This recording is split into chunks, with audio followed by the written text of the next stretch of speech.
is our faith. That in a nutshell is why we come to Mass, why we receive Holy Communion, why we spend time in Eucharistic adoration. Jesus gave us this amazing promise that if we eat his flesh and drink his blood, if we receive him in Holy Communion, he's promising us eternal life.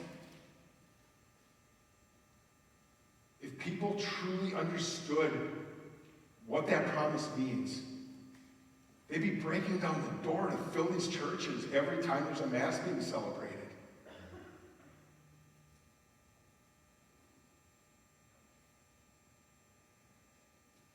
Jump ahead to Saturday, October 5th, 2013.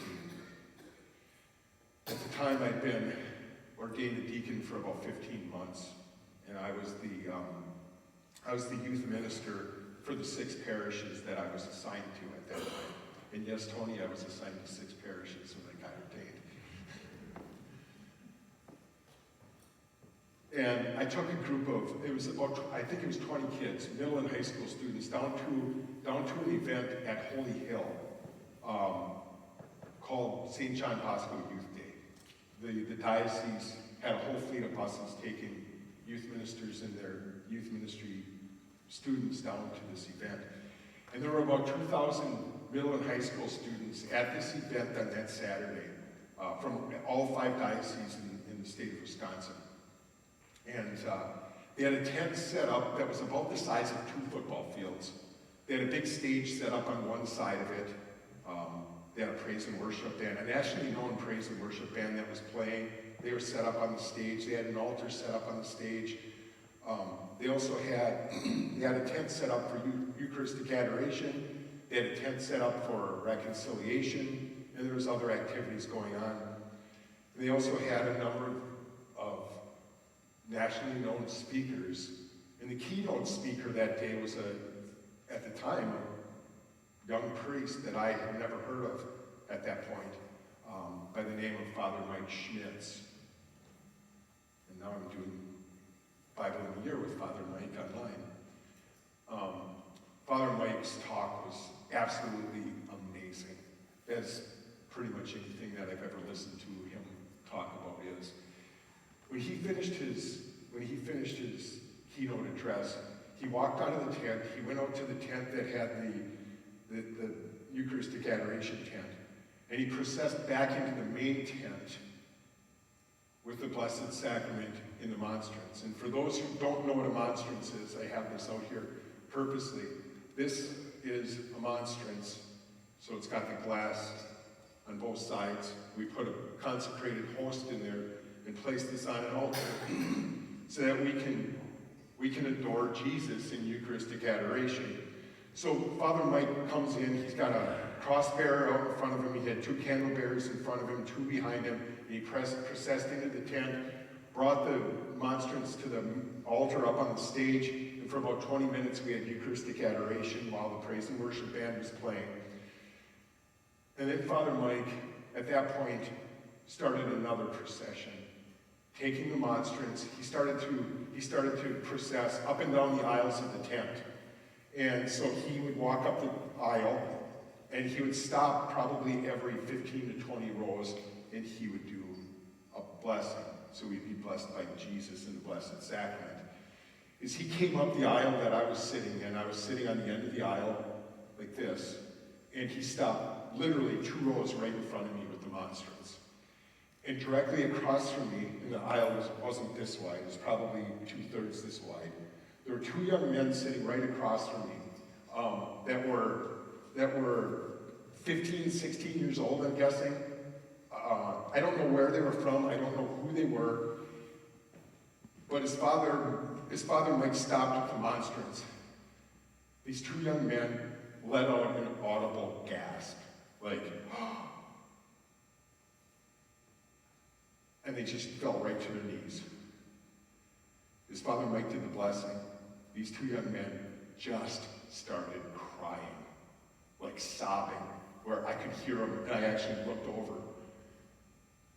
His Father Mike processed past us. Those 2 young men, and it was a rainy, wet day, and it was kind of muddy even in the tent, these two young men just fell flat on their faces after he processed past us, and they just cried. I mean, their bodies were just shaking. They were crying so hard. And I remember looking over at them, and I said a prayer. I said, God, I want what they have. I want a passion for the Eucharist that I'm moved to tears in the presence of Jesus in the Blessed Sacrament. And I'll tell you what, God's answered that prayer over and over and over in my life since that time. My spiritual director says I have the gift of tears when in the presence of the Blessed Sacrament. Jump ahead a few more years to Saturday, October 15th, 2017. 4 o'clock Saturday Mass at All Saints Church in Denmark. I'm serving as deacon for Mass because I was preaching that weekend. And the priest that we had at the time had used this very bottle. And he would put wine up to about here in this bottle. And at the consecration, he would place it on the altar with the bread and wine to consecrate the wine that was in that bottle into the blood of Christ. And then right before communion, the precious blood in this container would then be poured into the common cups that were used for Eucharistic adoration. So he placed this bottle on the altar, and as the consecration began, I was kneeling right off the corner of the altar during the Eucharistic prayer. And as he began praying the Eucharistic prayer, I noticed that there was a drop of liquid that ran down the inside of the neck of this bottle down into the wine. And initially my thought was, well, there must have been some wine on the rim of the bottle. But then I saw another drop run down, and another, and pretty soon there were drops running all the way around the outside, or the inside of the neck of this bottle, down into the wine, all the way around the neck of the bottle, and they just continued to run. And the more I looked at that liquid running down, the more I realized that doesn't look like wine. That looks like blood. And I just started crying. The drops of blood continued to run until Father finished the Eucharistic prayer, and then they just stopped. There were no more. 2 hours later, Holy Trinity Catholic Church in New Denmark, 6 o'clock Mass on Saturday evening. A different bottle, but a very similar bottle, and the exact same thing happened. After watching this happen twice within 2 hours, there is no doubt in my mind that I was watching the blood of our crucified Lord run down the neck of this bottle into the wine, changing it into his blood. There's no doubt in my mind that that's what I was seeing.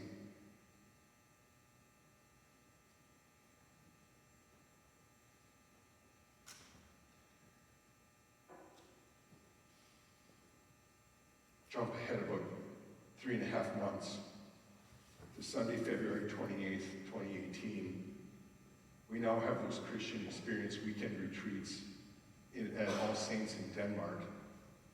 And as part of the retreat, we set up a Eucharistic adoration chapel for the weekend, so that anyone from our retreat community who is not participating in the retreat spends time in front of the Blessed Sacrament praying for those who are on the retreat. So from 7 o'clock on Friday night until about 5 o'clock or about 3 o'clock on Sunday afternoon, there are people constantly praying in this Eucharistic chapel.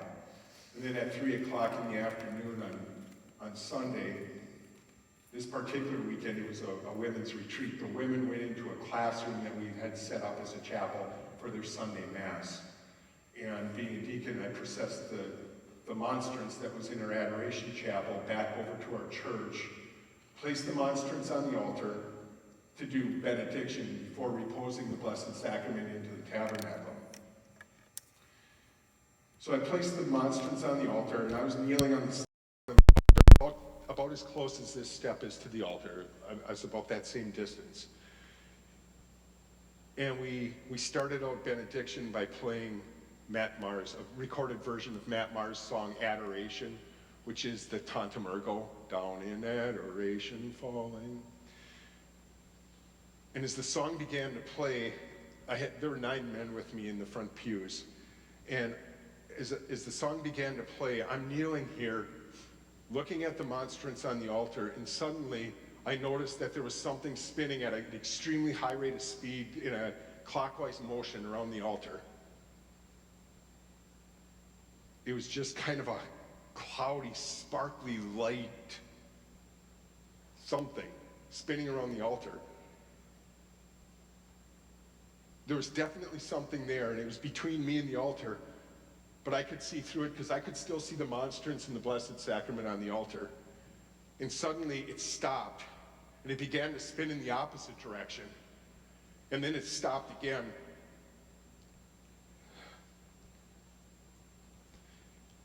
And the entire altar was surrounded by angels.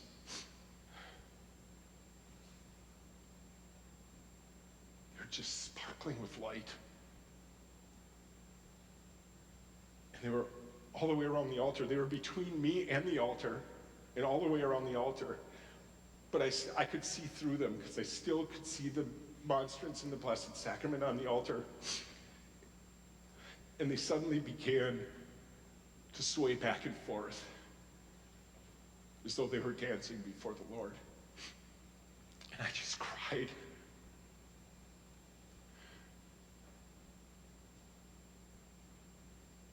As soon as the song ended, they just disappeared. And I just knelt there and cried, and I still had to pray the prayers of benediction, the divine praises, and the other prayers, and I just cried my way through them. And after I had reposed the Blessed Sacrament, the men who were there with me came up and asked me what was wrong. And I told them what I had just seen, and none of them saw it. One of the men gave me a hug, and I said, "What am I supposed to even do with this?" And he said, "You have to tell people." I walked out of the church, out into the parking lot behind the church, and I leaned up against my car, and I just stood there and cried. Father Martin Lezova, who's our vocations director here in the diocese, had been saying Mass for the women on retreat.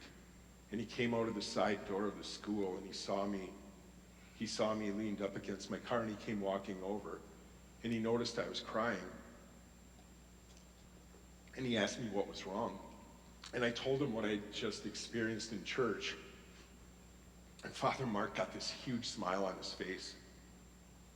He said, "Do you know how blessed you are?" He said, "Every once in a while, God will pull back the veil just a little bit and give us a little glimpse of heaven." He said, "You just experienced heaven on earth. You are so blessed." Father Mark gave me a big hug, and he hopped in his car, drove away, and left me standing out there crying in the cold.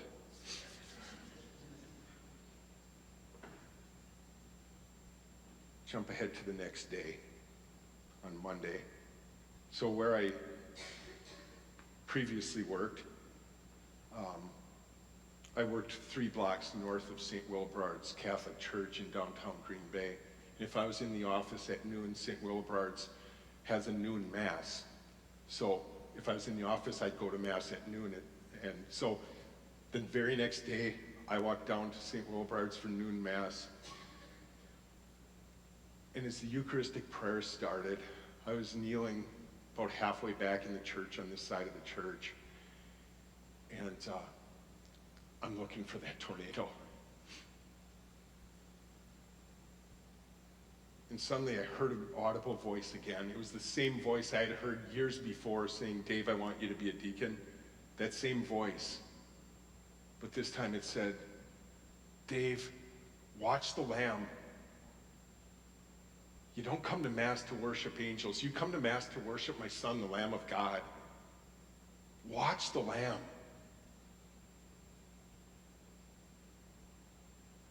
I spent 20 years of my life going to Mass looking for that tornado. I don't look for a tornado anymore. When I'm at Mass, my full attention is on Jesus, fully present, body, blood, soul, and divinity in the Blessed Sacrament. And I encourage you, don't look for the angels. Focus on Jesus. That's why we're at Mass. Focus on Jesus. Jump ahead a year to Friday, February 22nd, 2019. Again, we're having our Women's Christian Experience Weekend Retreat in Denmark at All Saints. And Friday night, as the retreatants are arriving, myself and 4 other people process the Blessed Sacrament from church over to our Adoration Chapel for the weekend. So there were 2 candle bearers in front of me, 2 behind me. And at All Saints, to get to our Adoration Chapel, you have to exit the church out a side door, down a flight of stairs, across the entire church basement, down another flight of stairs, through a tunnel that goes under the driveway between the school and the church, and cross the entire school basement diagonally to another set of stairs, go up the stairs. At the top of the stairs, you turn right, go down a hallway, through another door, into another hallway, turn right to the end of that hallway, turn right, and that's where the chapel is. So it's not a short walk. It's actually a pretty long walk.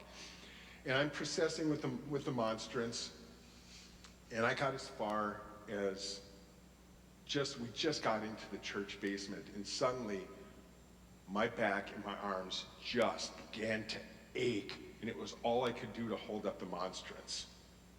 My arms were just literally shaking. It felt like I was carrying a 200-pound body in my outstretched arms. And every step was a struggle. And it was noticeable enough that the man who was carrying the candle behind me came up behind me and asked me if I was okay. And I lied to him. I told him I got this. And I struggled every step of the way. We got to the Adoration Chapel, and I'm standing there, and my back is just throbbing, and my arms are just shaking, and I'm waiting for the candle bearers to place the candles on the altar. I finally put the monstrance on the altar, and all the pain just instantly disappeared. That was Friday night. Monday evening, I had spiritual direction with my spiritual director, and I was telling him about this experience that I'd had on Friday night. And he asked me, he said, "Have you ever heard the story of St. Christopher?" And I said, "No." I said, "The only thing I know about St. Christopher is that when myself and all my brothers and sisters got our license, my mom gave us all the St. Christopher medal to keep us safe. So I knew that St. Christopher was the patron saint for travelers. That's all I knew." And he said, "Well, there's a story about St. Christopher. The town that he lived in, this is back in the 200s in Europe, the roadway into the village crossed a very wide, very deep, very fast-flowing river, and there was no bridge. You had to walk through the river.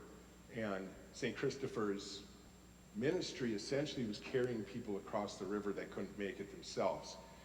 And he went on to say that one day a young boy came and asked to be carried across the river. And St. Christopher put him up on his shoulders and began to walk through the river, and with every step the boy got heavier and heavier and heavier, to the point where he didn't think he was going to make it across the river. When he finally did get there, he placed the boy down on the other bank, and he told him, "I've never carried anybody that heavy across the river." And the boy looked up at him and said, "I'm Jesus Christ, and you just carried the weight of the sins of the world across that river." And my spiritual director said, "Maybe that's what you were experiencing." But the really funny thing about that story is that when I was explaining to Bishop Ricken about the weight of the monstrance, I didn't tell him about my conversation with my spiritual director. Bishop Ricken just stopped and said, "Christopher, that means Christ bearer." And he said, "I think you're being called to be a bearer of the news of Christ's full and true presence in the Blessed Sacrament, because so few people believe in his true presence."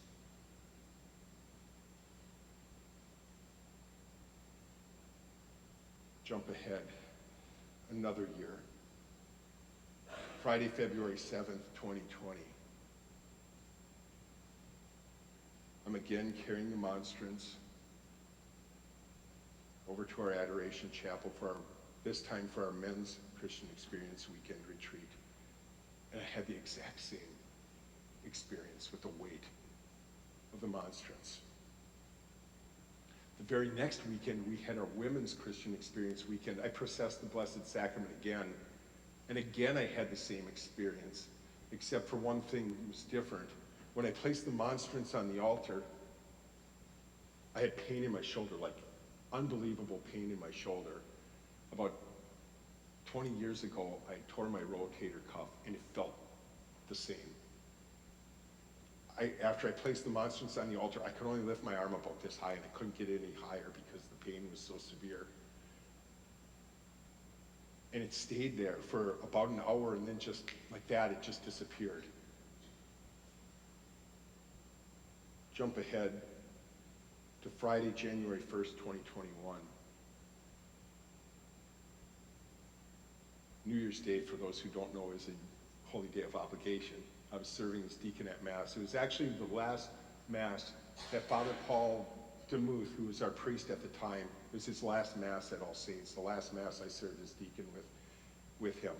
And at the Eucharistic prayer, again, I'm kneeling off the corner of the altar right here, and as Father Paul was praying the Eucharistic prayer, as he raised the chalice at the consecration, you've all seen heat waves come off of a fire, off of a candle, off of a campfire, right? As he raised the chalice, intense, and I do mean intense, heat waves came up out of the chalice. And they rose all the way to the ceiling of the sanctuary. And at All Saints in Denmark, the ceiling's about 40 feet up. And it was just intense heat waves coming up and just kind of washing off the ceiling. And as soon as he placed the monstrance back on the altar, the heat waves just went away. I knelt there and cried.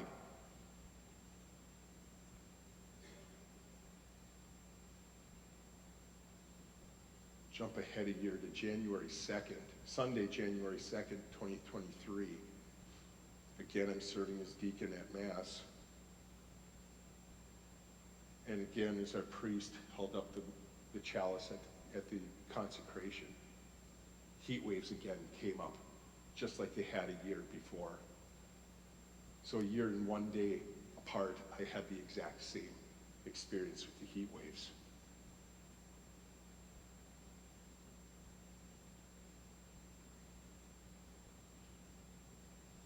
In November of 2020, my wife was diagnosed with cancer.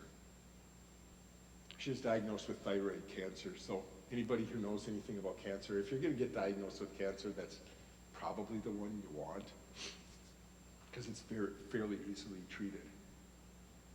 She went in February of 2021 and had surgery, but when they removed her thyroid, they found out that cancer had spread to her lymph nodes.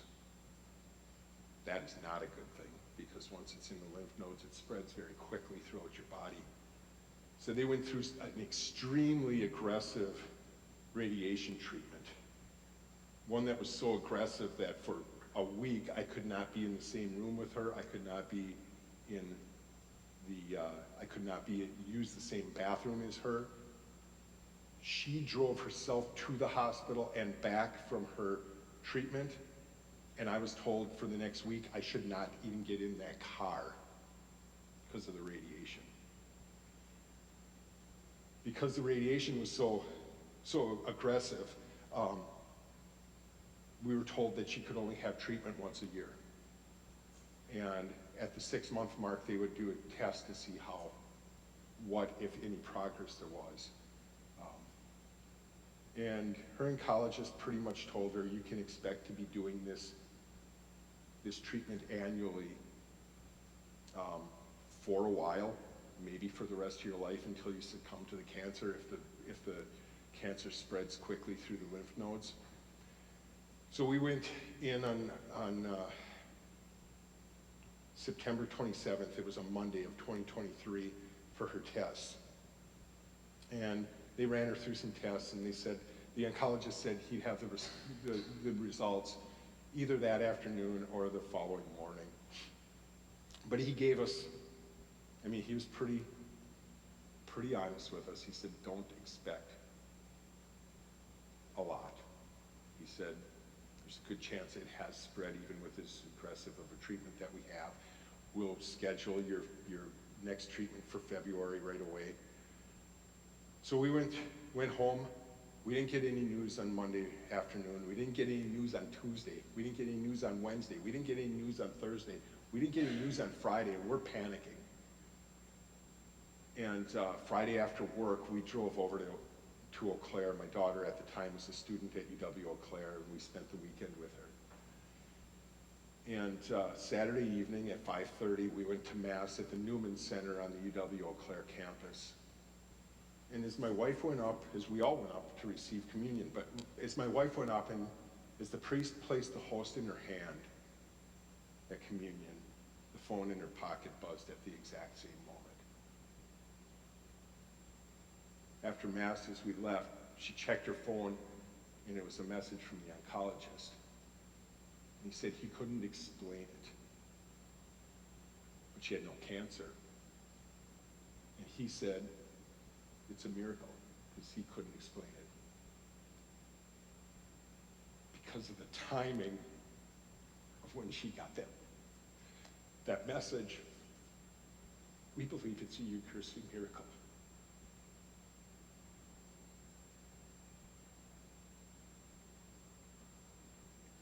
Jump ahead to Friday, February 22nd, 2022. I don't know if you noticed, but February 25th, 2022. February 25th is a consistent date with things that have happened. We're again having our Women's Christian Experience Weekend Retreat. And I'm processing the Blessed Sacrament over again to our Adoration Chapel on Friday night. And this time, again, I'm in the church basement, and I'm getting extreme pain in my back and in my arms, and suddenly I started getting like take your breath away back spasms. And when I got to the Adoration Chapel and placed the monstrance on the altar, the back spasms didn't go away. And as we left the chapel, one of the candle bearers who was with me said to me, he goes, as you were walking up those steps into the school from the church, from the school basement, he said, I was planning in my head how to catch Jesus in the monstrance when you fell. He said, I didn't think you were making it up the steps. And it actually gets me emotional to think that his first thought was to catch Jesus. I continued to have those back spasms for an hour, maybe an hour and a half. It's just intense. And then just like that, they were gone with no explanation. Jump ahead another year to Saturday, February 18th, 2023. I went to reconciliation. And the priest, and it wasn't my parish priest, the priest that I went to reconciliation with, after I had finished my confession and he'd given me absolution, I was getting up to leave, and suddenly he grabbed me by the arm and he said, can you please sit down? And I said, sure. And he looked me in the eye and he said, I don't know why, but God's placed it in my heart that I need to tell you this. He said, God's telling me that you need to pray harder and fast more because he wants to show you more visions. I just broke down crying. Because the truth is, I've had a lot of people say, oh, that'd be so cool to have the experiences you've had. It frightens me. Because the truth is, I realize God's not showing me these things for me to just sit back and enjoy it, but rather he's expecting something from me. And it's scary. 2 weeks later, we're again having our Women's Christian Experience Weekend Retreat, and I'm the spiritual director. And on Sunday morning of the retreat, the team that put on the retreat, we went into the Adoration Chapel and just prayed together. And we made a semicircle with chairs in front of the altar and just prayed. And the women on the team just were bearing their souls in prayer. There was a lot of pain, a lot of things going on in their lives that they were lifting up in prayer and literally exposing a lot of stuff that people don't typically share. And everybody's crying. And when we finished, I went and got the monstrance off the altar. I had my vestments in the closet in the chapel, and I vested, and I went and got the monstrance off the altar. And I walked up to each of the women in the semicircle, and I walked right up to them and held the monstrance about this close to them. And I just held it there for probably about a minute and a half, 2 minutes, and then I did a blessing, and then I went to the next woman. And I went around the entire semicircle doing this. And something happened that I've never experienced before, and it's hard to even explain, to put into words exactly what happened. But as I held the monstrance in front of each one of those ladies, whatever they were feeling, whatever was on their heart, it was as if Christ placed it in my heart. And I physically felt their pain. It was like I was taking their pain from them. And I just started to cry. As we finished, and the ladies on the team went back to gather with everybody else on the retreat, 2 of the women stayed back with me. And one of them was just sobbing. And she came up to me and she said, as you held the monstrance in front of me, she said the host began to beat like a heart. And then the other lady who was there, she said, as you held the monstrance in front of me, she said, I couldn't see your face because the monstrance was in front of your face, but I could see your tears falling. And she said, I had a vision of Jesus taking my pain from me and crying with me and healing me. The next morning, I was doing my morning prayers, and I was reading, I've got a book from Bishop Fulton Sheen with Daily Reflections, and the daily reflection for that day said this: a person is merciful when he feels the sorrow and pain of another as if it were his own. And I thought to myself, maybe that's what I was feeling yesterday.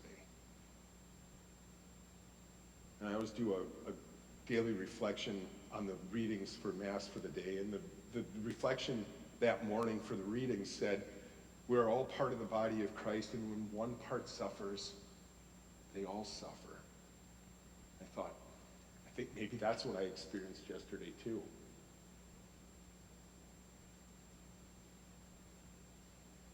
I don't know why God has allowed me to experience the things that I've experienced. Like I said earlier, it's not because I'm some holy guy. I'm really not. I struggle as much as anybody else. But I realize he has blessed me. When I talked to Bishop Ricken in his living room back in August of 2019, he gave me a book by St. Peter Julian Eimard on the Eucharist. And in that book, St. Peter said, there's nothing greater or holier that we can do than to receive Jesus in the Blessed Sacrament and to spend time with him in Eucharistic adoration. There's nothing greater or holier that we can do than to receive Jesus in Holy Communion and spend time with him in Eucharistic adoration. You want to become holy? You want to be a saint? That's where it starts.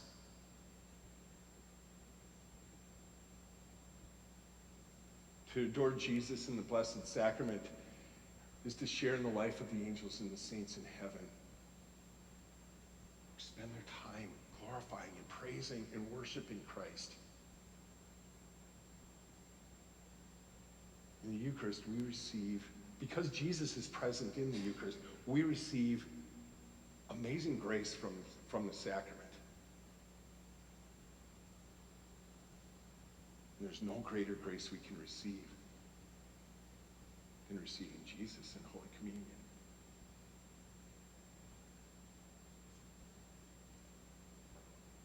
Father started out talking about St. Blessed Carlos Acutis. He had said, the more we receive the Eucharist, the more we become like Jesus. So that on this earth, we can have a foretaste of heaven.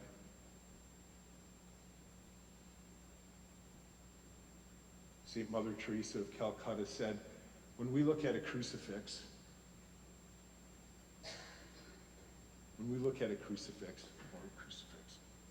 we can see how much Jesus loved us back then. But when we look at the Blessed Sacrament, we see how much he loves us right now.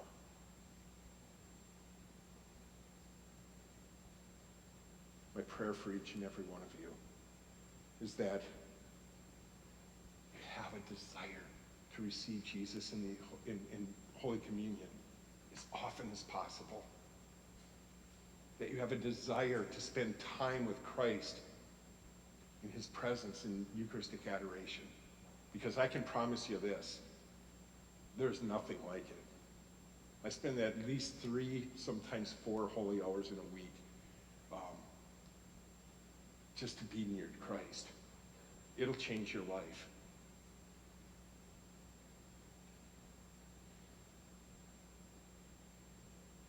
And as you come up to receive Jesus, don't just go through the motions. I know I've done that way too much of my life. I just came up, received communion, and went back to my pew and thought nothing of it.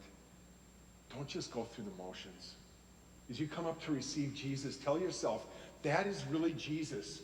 Because I can promise you, from the experiences that I've had, there's no doubt in my mind that consecrated bread and wine is truly Jesus' body, blood, soul, and divinity. That is really Jesus.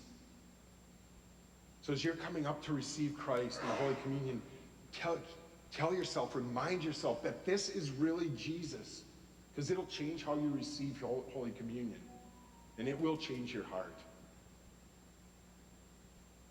And I pray that the body and blood of our Lord Jesus Christ will bring each and every one of us to everlasting life. Amen.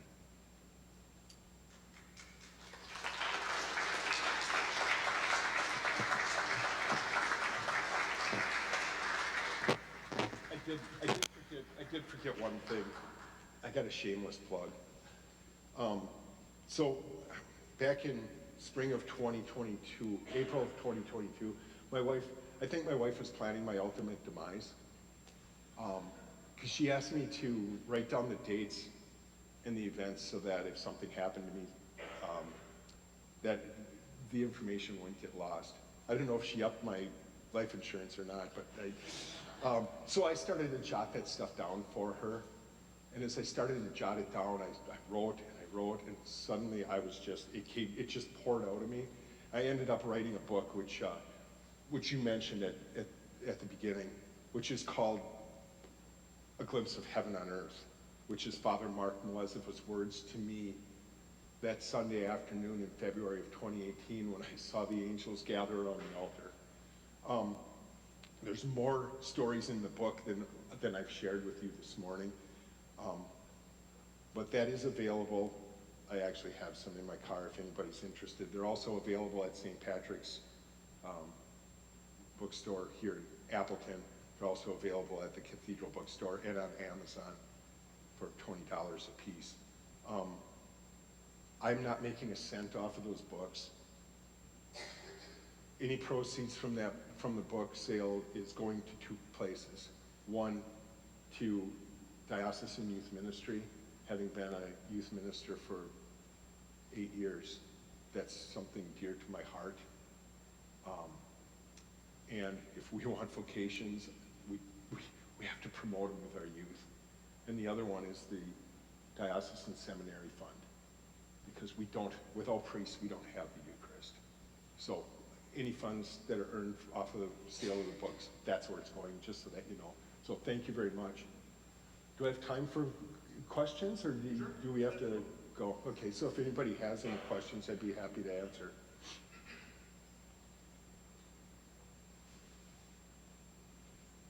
Yes.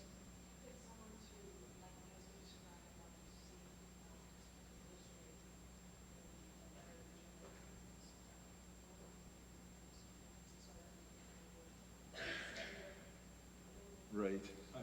Okay, so she asked if I've had anybody illustrate what my visions look like. No, I haven't. I have not. But you're not the first person that suggested that. It's interesting because I just read a description. I was down at Holy Hill doing a talk on angels 2 weekends ago. And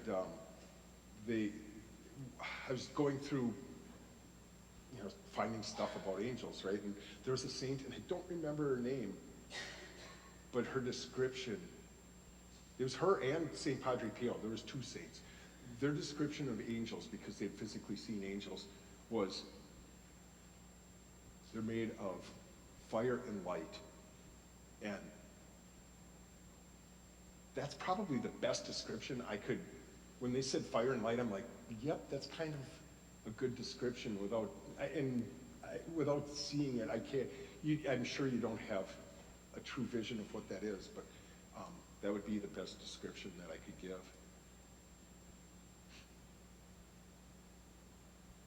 Yes. So what would you say to somebody who says we don't have to do all of this because he did it once for everybody, for everyone was born, died, rose again from the dead, and went to heaven? My response is, Jesus told us we need to eat his flesh and drink his blood to his apostles. And who were they? The 12. Or, What specific group?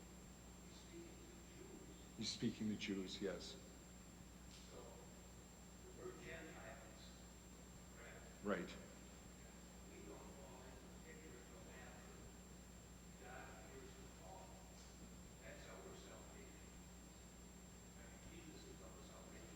Don't get me wrong. Right. Died on the cross, gave his blood, for the entirety of the world. Right. He loves us so much. Specifically, that he says, this is my body, and the rest is apostle. Right. He's talking to the Jewish people, the Jewish people. But everybody, right, everybody that Jesus talked to, for the most part, was the Jewish people, but we believe he was speaking to all of us, correct? Correct? And Jesus made it very clear. Jesus made it very clear in the Bread of Life Discourse, John chapter 6, that we need to eat his flesh and drink his blood to have life, to have eternal life, because people left. They said, we can't deal with this teaching, and they left. And Jesus didn't chase them down and say, come back. No, I was just talking about a symbol. No, he let them go because he was speaking the truth, and he didn't go back on the truth that he was speaking. So,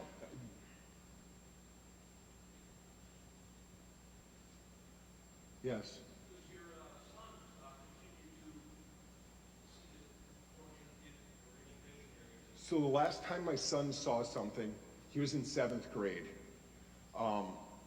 He saw that every Sunday for literally years.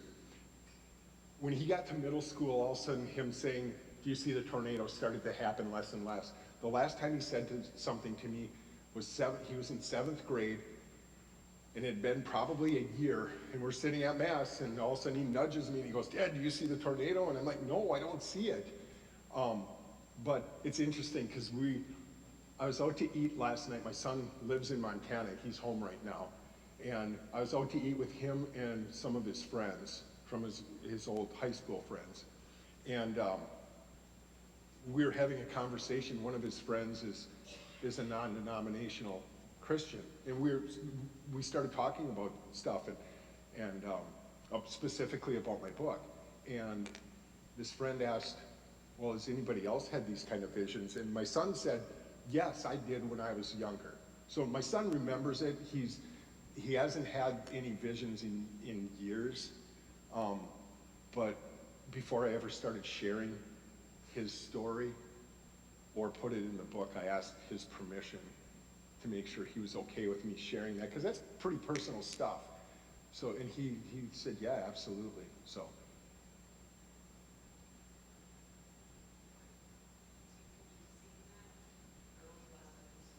when was the last time I saw something? Um, about, that was in 2023. Spring of 2023 was the last vision that I've had. So it's been about a year and a half. It's funny because I had my book ready to go before the National Eucharistic Revival began, but I was struggling to get it published.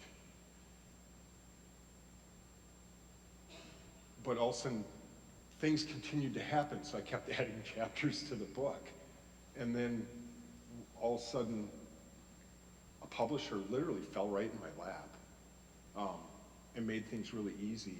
And from that point on, it was like a month and a half. I went from meeting the publisher to having physical copies of the book in hand. I think it was divinely inspired that the book wasn't published prior to that, simply because God was going to show me more things. I wasn't aware of it, and since it's gotten published, I haven't had any visions. So maybe that's all he's got for me at this time. I don't know, but I'm certainly open to whatever he's willing to show me. Yes.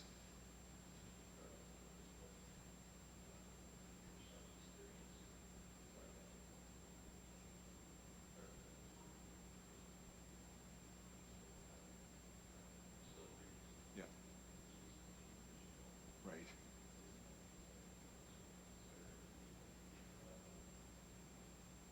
I've also got a nephew who's had a similar experience. My sister's son also had similar experience seeing angels around the altar. So it's not a tornado, yeah. So it's real. It is real. It's real.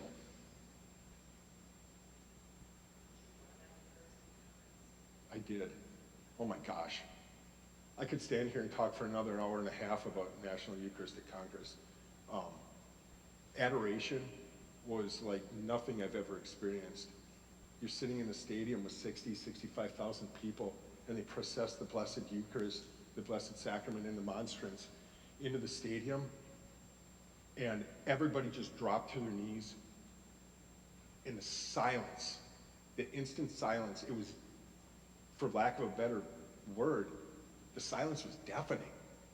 And they did that every night, 4 nights in a row. And they said I got this gift of tears. The entire time we were doing adoration in that stadium, 4 nights in a row, I just knelt there and cried. It felt like the culmination of everything that I've experienced, over these years. It just felt like the culmination of all of it was right there in front of me. It's like, this is why I had those visions. It was to lead me to this very moment. That's how it felt to me. It was unbelievable. But like I said, I could talk about that for an hour and a half, really easily. The procession, the Eucharistic procession through downtown Indianapolis with tens of thousands of people. I've never experienced anything like that. Right.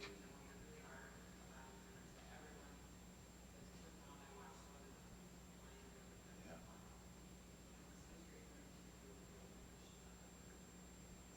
Right. Yeah.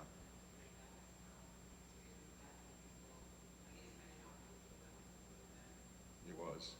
I'll say this, there's something happening in our church right now.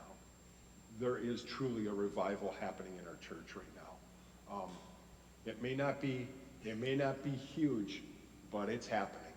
And I think we're in for something really big coming up here.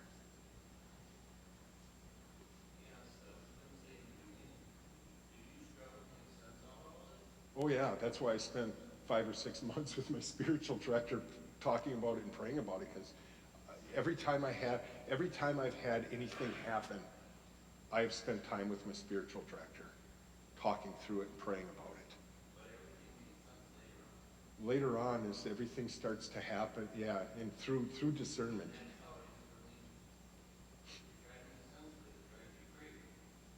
Yeah. Absolutely, it does. It makes sense with time. But I think the prayer and the discernment for me is what helped me get through that part of it. Thank you. I don't want to keep you. Thank you.